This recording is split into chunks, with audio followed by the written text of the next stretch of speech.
विद्यार्थी मित्रांनो, आज आपण नैसर्गिक संसाधने हवा, पाणी आणि जमीन हा पाठ पाहणार आहोत. सोबतच्या आकृतीचे निरीक्षण करा व प्रश्नांची उत्तरे द्या. पक्षी कोठे आहेत?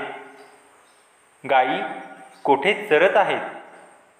रस्ता, झाडे कोठे आहेत? नदी कोठून वाहत आहे? विमान कोठे आहे? मासे कुठे दिसत आहेत? आणि शेवटचा प्रश्न आहे, होडी कशावर तरंगत आहे?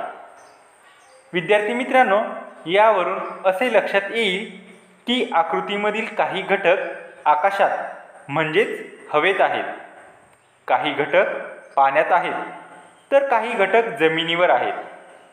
पृथ्वीवर असणाऱ्या सर्व बाबी अशा प्रकारे हवा, पाणी व जमीन यांच्याशी संबंधित आहेत. जमीन, पाणी आणि हवा यांना अनुक्रमे शिलावरण, जलावरण आणि वातावरण असे म्हणतात.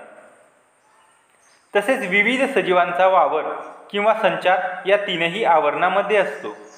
हे सजीव आणि त्यांनी व्यापलेल्या शिलावरण, जलावरण व वातावरणाच्या भागास जीवावरण असे म्हणतात. पृथ्वीची ही आवरणे निसर्गतः निर्माण झालेली आहेत, हे आपण मागील इयत्तेमध्ये शिकलेलो आहोत. पृथ्वीच्या सभोवताली वातावरणाचा म्हणजेच हवेचा थर आहे. पृथ्वीचा पृष्ठभाग पाणी आणि जमीन म्हणजेच जलावरण व शिलावरणाने बनलेला आहे. यापैकी जलावरणाचा भाग शिलावरणाच्या तुलनेत जास्त आहे. स्थायू, जल आणि वायू या रूपातील नैसर्गिक घटकांकडे आपण संसाधने म्हणूनही पाहतो. म्हणजे या घटकांचा वापर आपण आपल्या गरजा पूर्ण करण्यासाठी करतो. आता आपण या तीनही घटकांचा वापर आपल्या या पाठातून करणार आहोत. पाठातील पहिल्या पानावर 1.2 ही आकृती तुम्ही पहा. या आकृतीमध्ये एकूण भूभागापैकी पृथ्वीवर 29% जमीन आहे आणि 71% पाणी आहे. पृथ्वीवरील जमीन व पाण्याचे प्रमाण आपल्याला यावरून समजते. विद्यार्थी मित्रांनो, आता आपण सर्वप्रथम हवा हा घटक पाहणार आहोत. पृथ्वीसभोवताली असणाऱ्या वातावरणातील हवेमध्ये नायट्रोजन, ऑक्सिजन, कार्बन डायऑक्साईड, 6 निष्क्रिय वायू, नायट्रोजन डायऑक्साईड, सल्फर डायऑक्साईड, पाण्याची वाफ, धूलिकण या सर्वांचा समावेश होतो. तपांबरामध्ये हवेतील एकूण वायूच्या सुमारे 80% वायू असतात, तर स्थितांबरात हे प्रमाण सुमारे 19% असते.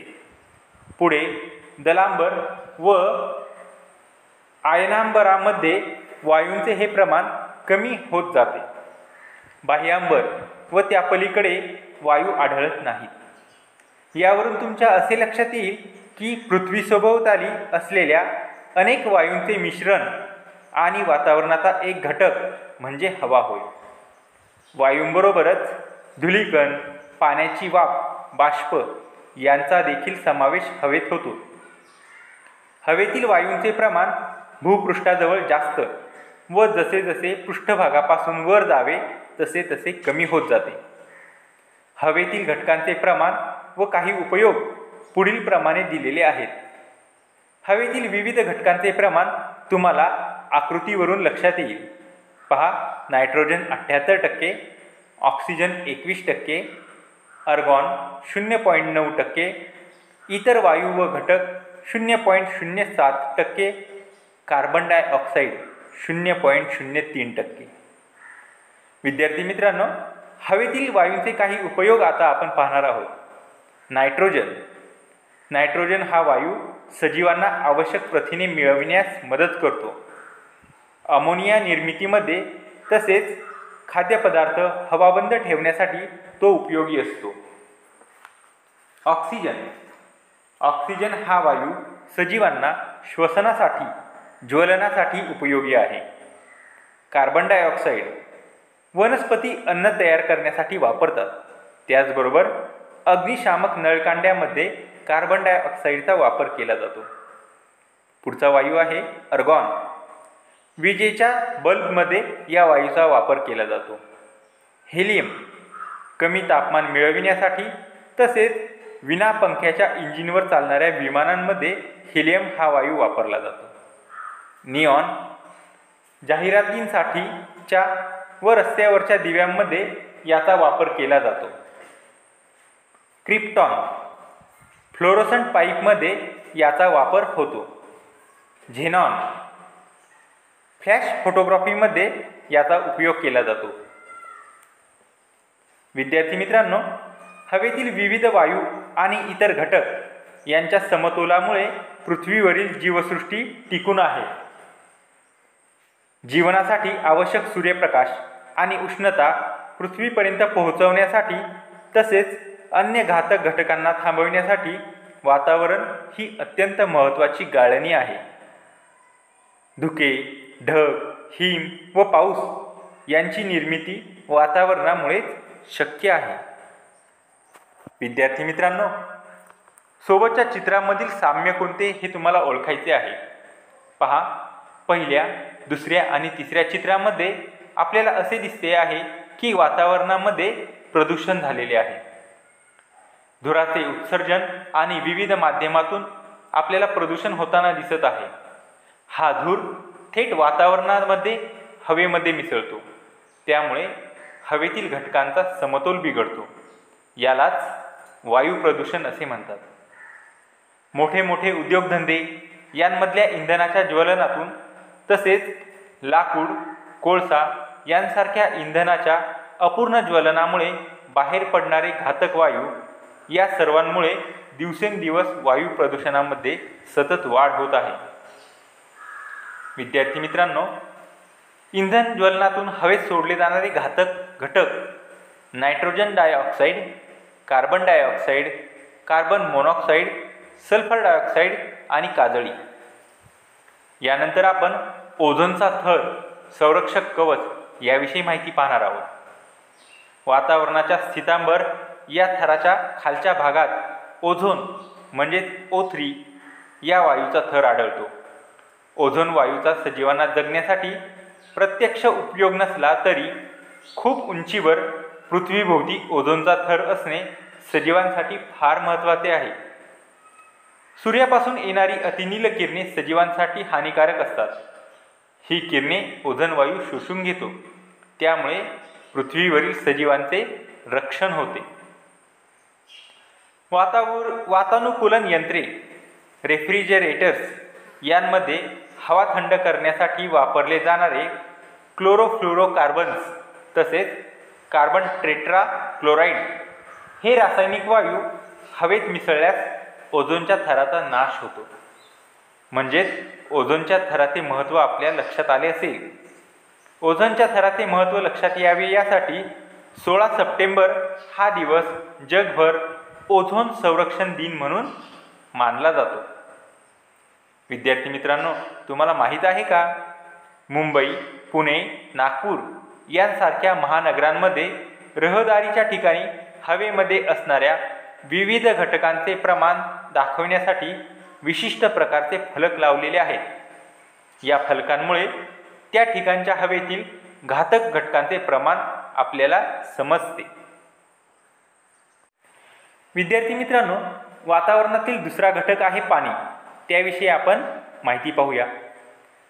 सकाळी उठल्यापासून ते रात्री झोपेपर्यंत तुमच्या घरात पाण्याचा वापर कोणकोणत्या कामांसाठी व किती होतो ते पहा. त्याची नोंद सोबत दिलेल्या तक्त्यामध्ये करा. याबाबत आपण वर्गात चर्चा देखील करू शकतो. पहा, पाण्याच्या वापराची कारणे कोणती आहेत. आपण आंघोळीसाठी पाणी वापरतो, दात घासण्यासाठी पाणी वापरतो, कपडे भांडी धुण्यासाठी वापरतो, फरशी धुण्यासाठी वापरतो, पिण्यासाठी वापरतो, स्वयंपाकासाठी वापरतो. आंघोळीसाठी साधारणतः अंदाजे लिटरमध्ये किती पाणी लागते एका व्यक्तीला ते तुम्हाला या चौकटीत लिहायचे आहे. त्याचबरोबर इतर कारणांसाठी तुम्हाला पाणी किती वापरावे लागते हे लिटरमध्ये अंदाजे तुम्ही लिहा आणि एका व्यक्तीमागे पाण्याचा एकूण किती वापर होतो हे तुम्हाला समजेल. पाण्याशिवाय दिवस काढणे हे आपल्याला सर्वांना जवळजवळ अशक्य आहे. मानवी शरीराच्या सर्व क्रिया सुलभ चालाव्यात म्हणून दररोज 3 ते 4 लिटर पाणी पिण्याची गरज असते. इतर सजीवांना देखील पाण्याची अशीच गरज असते. त्यांच्या शरीराच्या आकारानुसार हे प्रमाण कमी जास्त असते. यावरूनच आपल्याला पाण्याचे महत्त्व लक्षात येते. हायड्रोजन वायूचे हवेत ज्वलन झाल्यास तो ऑक्सिजनशी संयोग पावतो. या संयोगातून पाण्याची निर्मिती होते. पाण्याची काही वैशिष्ट्ये आपण मागील इयत्तांमध्ये शिकलेलो आहोत. सर्वसाधारण तापमानात पाणी 3 अवस्थांमध्ये आढळते.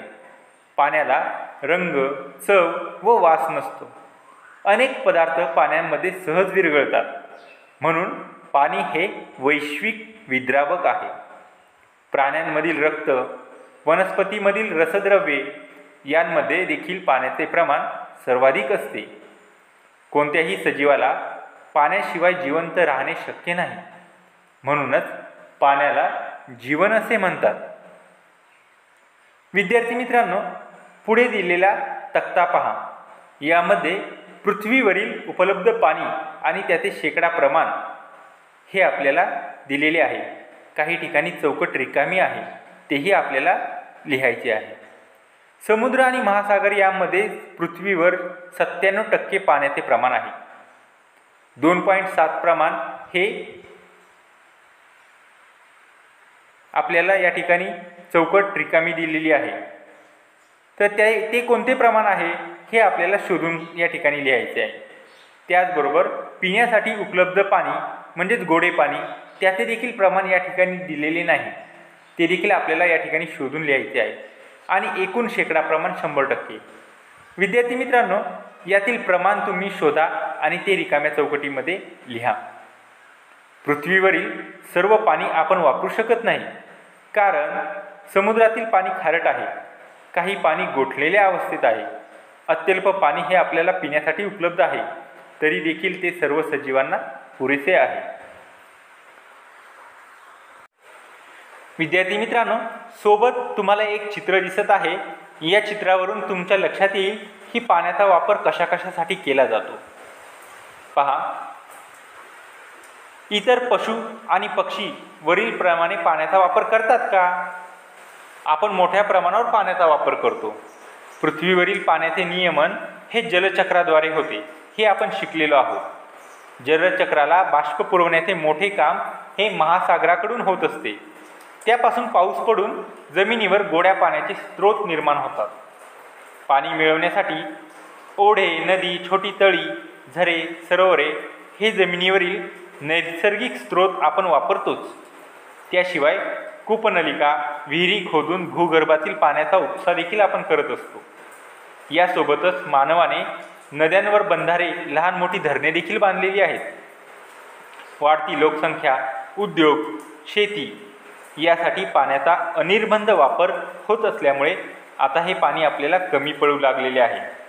यामुळेच पाणी टंचाई ही गंभीर समस्या निर्माण झालेली आहे.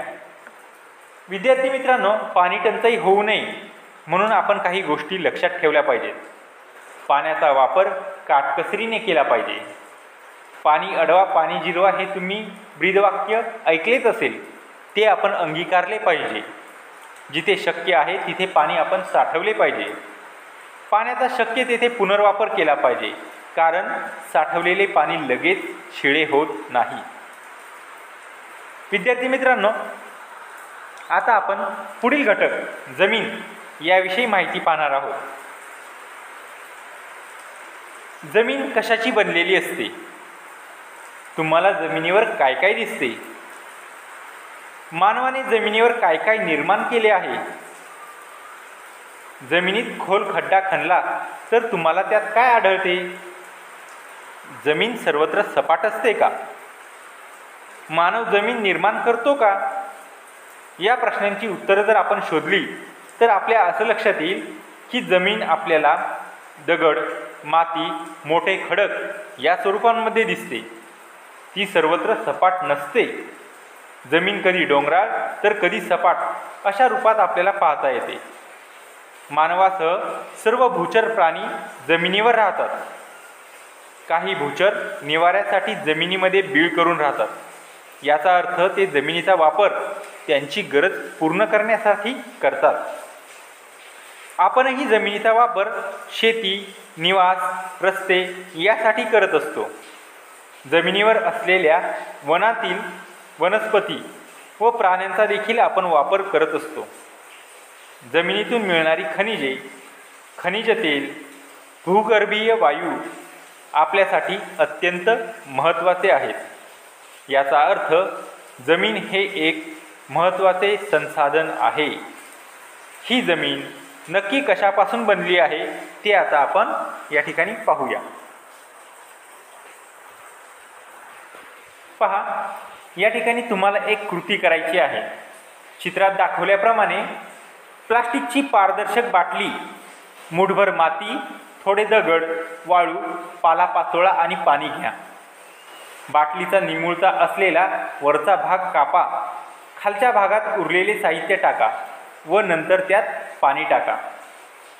त्यानंतर हे मिश्रण पुरेपूर ढवळून घ्या व त्याचे दुसऱ्या दिवशी निरीक्षण करा व उत्तरे द्या. बाटलीतील मिश्रण कसे दिसत आहे, त्यात थर काय आढळतात, वरपासून खालपर्यंत या थरांमध्ये काय काय दिसत आहे याचे तुम्ही निरीक्षण करा. पहा, पृथ्वीवरील जमीन देखील याचप्रमाणे आपल्याला पाहावयास मिळते. तुमच्या जवळपास जर पाईपलाईन टाकायचे काम चालले असेल तर त्यासाठी खणलेल्या खड्ड्यांचे नीट निरीक्षण करा. सोबतच्या आकृतीप्रमाणे तुम्हाला जमिनीच्या खाली काही थर आढळतील. परिपक्व मृदा असलेल्या जमिनीत सर्वात वरचा थर हा वनस्पती व प्राण्यांच्या अवशेषांच्या कुजण्याने निर्माण झालेला असतो. यालाच कुथित मृदा असे म्हणतात. हा थर शक्यतो दाट जंगलांमध्ये आढळतो. त्याखालील जमीन वाळू, माती, बारीक खडे, कृमी कीटकांनी युक्त असते. या मातीच्या थराला मृदा असे म्हणतात. त्याखालील जमिनीत माती व मूळ खडकांचे तुकडे आढळतात. ही मृदा अपरिपक्व असते. त्यापुढे आणखी खाली मातीचे प्रमाण कमी होऊन खडकांचे प्रमाण वाढत जाते. हे थर मूळ खडकांचे असतात. मातीमध्ये आढळणारे मुख्य खनिज हे या खडकांमधूनच येतात. म्हणूनच प्रदेशनिहाय माती वेगवेगळी असते. तिचा रंग, पोत या दोन्ही बाबी मूळ खडकानुसार ठरतात. मृदा तयार होण्याची क्रिया आता आपण पाहणार आहोत. जमिनीवरील मृदा ही नैसर्गिक प्रक्रियेतून निर्माण होते. मूळ खडकाच्या अपक्षयातून मृदेसाठी अजैविक घटकांचा पुरवठा होतो. ऊन, वारा, पाऊस यांपासून निर्माण होणाऱ्या उष्णता, थंडी व पाण्यामुळे मूळ खडकांचे तुकडे होतात. त्यापासून खडे, वाळू, माती तयार होते. या घटकांमध्ये सूक्ष्मजीव, कृमी, कीटक आढळतात. उंदीर, घुशींसारखे क्रुदंत प्राणीही आढळतात. तसेच जमिनीवरील झाडांची मुळे देखील खडकाच्या अपक्षयास मदत करतात. मृदा निर्मितीची प्रक्रिया मंद गतीने सतत सुरू असते. परिपक्व मृदेचा 2.5 सेंटीमीटरचा थर होण्यास सुमारे 1000 वर्षे लागतात. पूर परिस्थिती, वादळी वारे आणि मानवाच्या खाणकामासारख्या कृतींमुळे मृदा अल्पावधीत नष्ट होऊ लागते. म्हणूनच मृदा संधारण करणे, जमिनीची धूप थांबवणे आवश्यक असते. यासाठी सर्वोत्तम उपाय म्हणजे जमिनीवरील वनस्पतींचे आच्छादन वाढवणे. गवत, झाडे, झुडपे वाढविल्यास जमिनीची धूप कमी होते.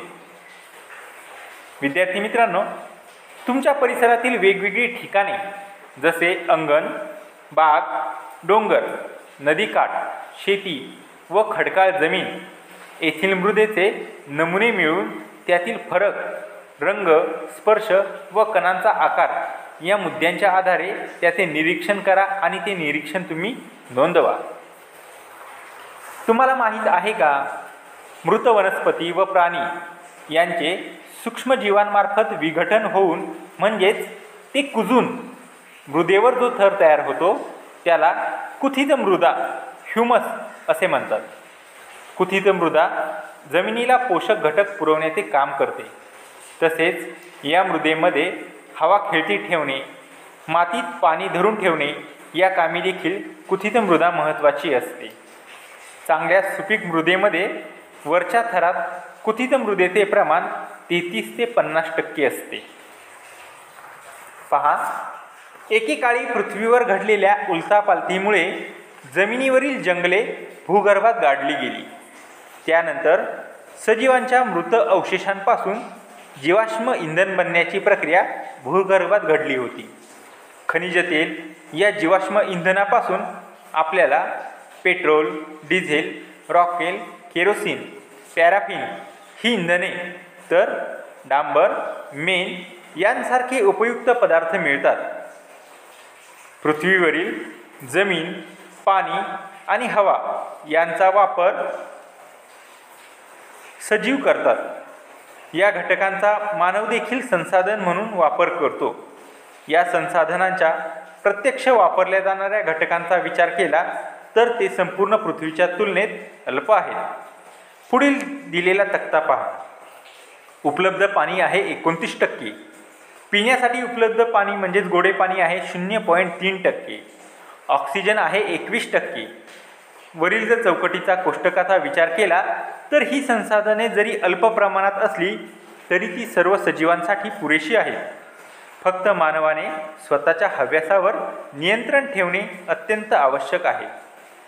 म्हणजेच या संसाधनांचा त्याने तारतम्याने वापर करायला हवा व ती स्वतःबरोबरच इतर सजीवांसाठी देखील आहेत याचे भान ठेवायला पाहिजे. कोण काय करते? भारताच्या उपखंडाच्या हवामानाचा अभ्यास करण्यासाठी भारतीय हवामानशास्त्र संस्था 1875 मध्ये स्थापन करण्यात आली. ही संस्था हवामानाचे निरीक्षण करून हवामानविषयक अंदाज बांधण्याचे वर्तवण्याचे मुख्य काम करते. याशिवाय हवामान बदलाविषयीचे संशोधन, पर्जन्याचे अंदाज, जागतिक तापमानवाढीबाबतचे निरीक्षण इत्यादी कामे देखील या संस्थेमध्ये केली जातात.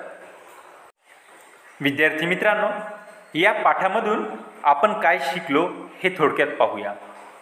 सजीवांच्या मूलभूत गरजा भागवणारे व निसर्गातून मिळणारे घटक म्हणजे नैसर्गिक संसाधने होय. हवा, पाणी व जमीन ही महत्त्वाची नैसर्गिक संसाधने आहेत. जमीन आणि मृदा एकच नसून त्यात फरक आहे.